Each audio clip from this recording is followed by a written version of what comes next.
ভালো লাগছে, কারণ এটা হচ্ছে আমাদের ঐতিহ্যবাহী একটা উৎসব, আমাদের সাংগ্রাই।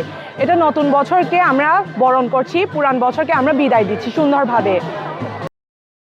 পুরাতন বছরে যে দুঃখ গ্লানি গুলো ছিল, জরাজীর্ণ রাগ বিদ্বেষ, এগুলো যেন আমরা মৈত্রী পানি বর্ষণের মাধ্যমে দূর করে দিতে পারি এবং সম্প্রীতি বান্ধবন যেন গড়তে পারি, সে প্রত্যাশার আলোকে আমরা সাংগ্রাই উদযাপন করি। গঙ্গার মার উদ্দেশ্যে পুরনো বছরকে বিদায় দিয়ে নতুন বছরকে আগমন করে ফুল ভাসিয়ে আমরা বিশু উৎসব শুরু করে থাকি। আজকে বিশু উৎসবের দ্বিতীয় দিন, যেটাকে আমাদের তঞ্চঙ্গা ভাষায় মূল বিশু বলা হয়।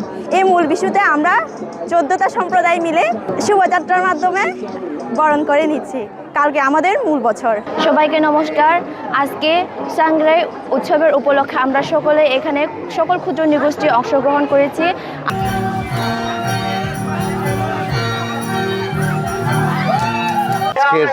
যারা আসছে আজকে হইলে আমাদের সাংগ্রাই উপলক্ষে নতুন বছরকে বরণ করে নেওয়া, পুরান বছরকে পেছনে ফেলে আমরা সামনের বছরকে কেমনে এগিয়ে নিতে পারি, এটার জন্য আমরা আজকে র্যালি আমাদের এই সাংগ্রাই উৎসব উদযাপন পক্ষ থেকে, সাংগ্রাই উদযাপন পক্ষে আমি সেক্রেটারি হুই মংক্রু।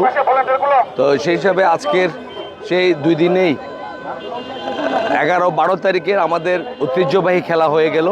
ওখানে আমাদের আজকে সবাই এই 13টি জাতির সত্তা এবং বাঙালির সহ 12টি জাতির সত্তা আমাদের র্যালির সাথে আমাদের এই উৎসব উদযাপন পরিষদের ব্যানারে অংশগ্রহণ করছে।